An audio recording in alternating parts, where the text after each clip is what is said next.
dalam muatan materi ini, masalah ya ekonomi. Nah, kita berbicara masalah ekonomi tentu tidak jauh dengan bagaimana kesempatan orang berusaha, pengangguran, kemiskinan di sana. Nah, ini bagaimana pemerintah untuk mewadahi ini. Jangan bicara masalah larangan, kewajiban, sanksi. Ya. Nah, saya sarankan kepada itu, saya narasumber, bisa nggak itu? Jangan bicara larangan, sanksi dari tahun ke tahun begitu saja. Kenapa nggak ada reward sedikit? Ya, kesempatan orang untuk usaha ekonomi pokoknya, mungkin fasilitasnya disiapin. Jangan bisa cuma larangan, kewajiban, sanksi, larangan, kewajiban, sanksi. Ya, tapi berbuatlah sesuatu pemerintah itu untuk masyarakatnya. Ya. Kayak Cimahi ini kan memang sumber daya manusia itu yang menjadi dominan di sini. Tidak ada sumber lain. Kalaupun ada terbatas. Nah, itu dari segi ekonomi ini. Jadi konflik-konflik sosial, masalah pengangguran, kemiskinan ini kan bisa terjaga. Ini sumbernya dulu, Pak. Nah, kalau itu nggak disentuh, ya paling tidak kita nggak bisa menghilangkan masalah kemiskinan, masalah apa tadi kriminalitas. Paling tidak kita bisa minimalkan. Tuh saran saya betul-betul. Apalagi narasumber itu bisa mengulik hal itu, ya, menambah. Yang berikutnya menyangkut masalah sosial. Ya, sosial ini tidak ya terkait dengan masalah pendidikan, kesehatan, ya, dan lain-lain gitu. Nah, hal ini Pak dikemas. Masukkan dari poin kedua itu bagaimana narasumber itu menggali itu. Ya. Nah, jadi kembali lagi karena perda ini adalah pintu masuk seluruh sendi kehidupan manusia.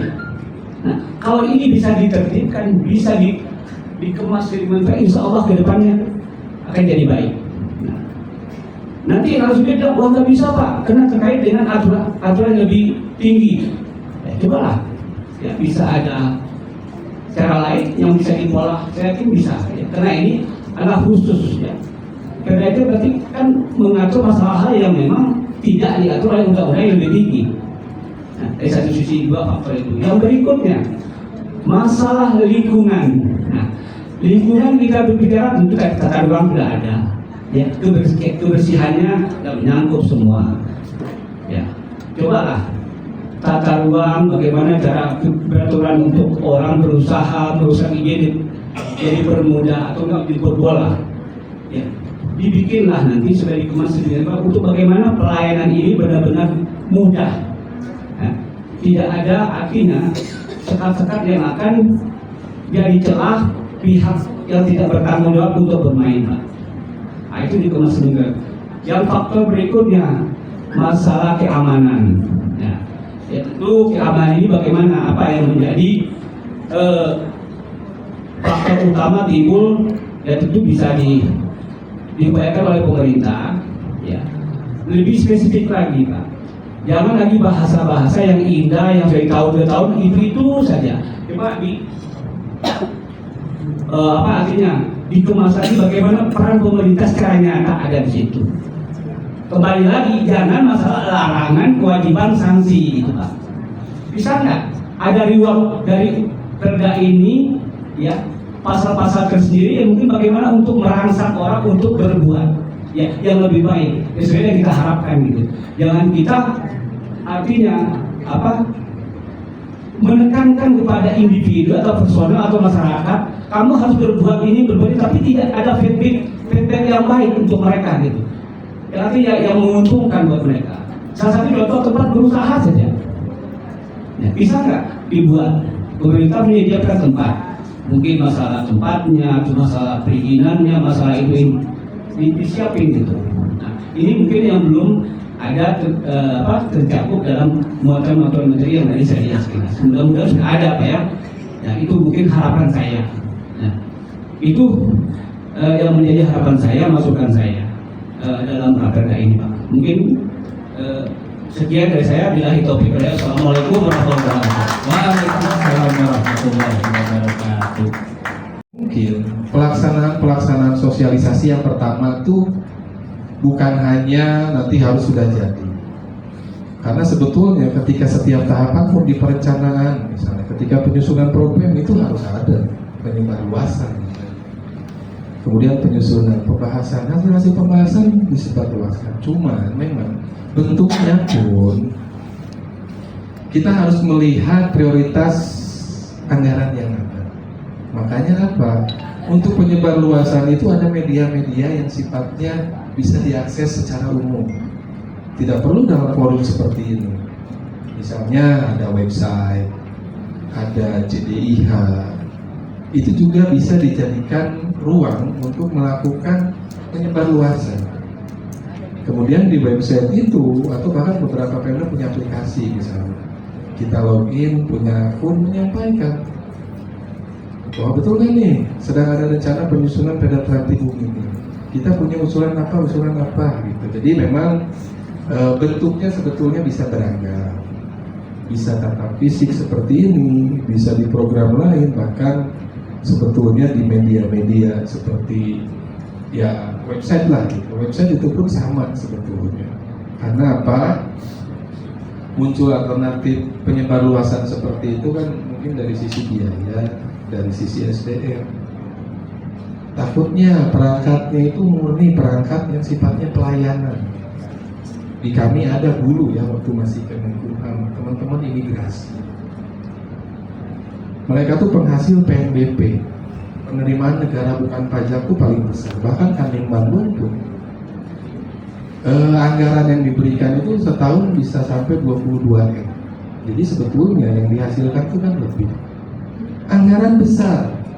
Tapi kalau terus melakukan sosialisasi, pelayanan akan terhambat. Nah itu juga menjadi kendala. Saya nggak tahu ya, gitu. Tapi ada contoh realnya seperti itu. Takutnya si OPD itu murni pelayanan, nggak ada SDM untuk melakukan sosialisasi.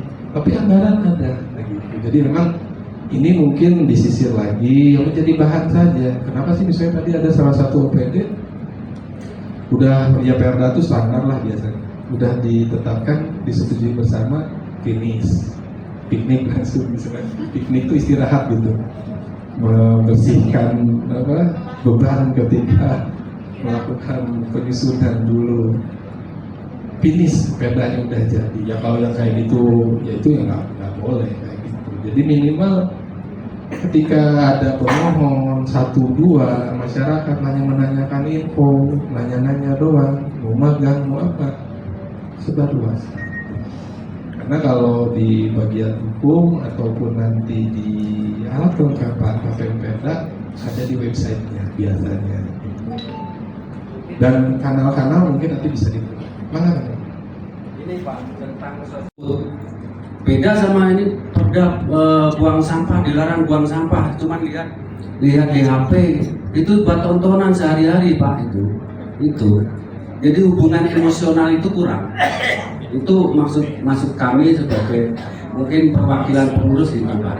Itu mungkin kedepannya untuk Ibu Dewan lebih bisa menyampaikan ke kelurahan, kami kelurahan disosialisasikan ke RT RW dan itu akan kami sebarkan sanksinya ini loh. Kalau kamu misalkan melanggar ini, sanksinya ini. Jadi hubungan emosional itu lebih nyampe Pak. Gitu. Kayak kami misalkan mengumpulkan masyarakat, ayo membuang sampah, gitu. Ayo misalkan membuang sampah pada tempatnya, gitu. Tapi kalau kami menyampaikan itu akan kena dibanding dengan media sosial. Ada dari dulu juga kan buang sampah pada tempatnya, yang sampai sekarang ya nggak ditunggu kalau nggak RT RW yang ngomong. Gitu. Itu ya kedepannya mungkin mohon setiap perda yang sudah diundang-undangkan atau diketok palu itu disosialisasikan kepada kami dan hukumannya atau sanksinya apa gitu. Itu aja gitu. Ya supaya lebih mengena gitu secara emosional gitu. Insya Allah akan masyarakat akan lebih baik berubah. Itu aja. Terima kasih. Ya. Cuman itu maksudnya kadang Bapak dan Ibu pun tadi bisa melakukan pemantauan, buka website misalnya apa cimahikota.go.id, buka linknya, ada kegiatan apa nih gitu. Siapa tahu nanti untuk kebutuhan-kebutuhan lain, permasalahan-permasalahan lain pun seperti itu. Tapi terkait pelaksanaan sosialisasi, mungkin tadi ada beberapa pertanyaan bisa menjadi bahan mungkin ya. Masukan buat DPRD. Nah, yang kedua terkait kesehatan, nah ini juga memang harapannya sebetulnya terkait pengaturan tadi misalnya yang tertib kesehatan tuh seperti itu. Kita mungkin ada apa ya, adat budaya Sundanya mungkin kan gitu. Aduh, sungkan berisi tetangga, saudara gitu. Iya, gak enakan. Ada yang bilang gak enakan gitu tuh malah penghambat pembangunan gitu.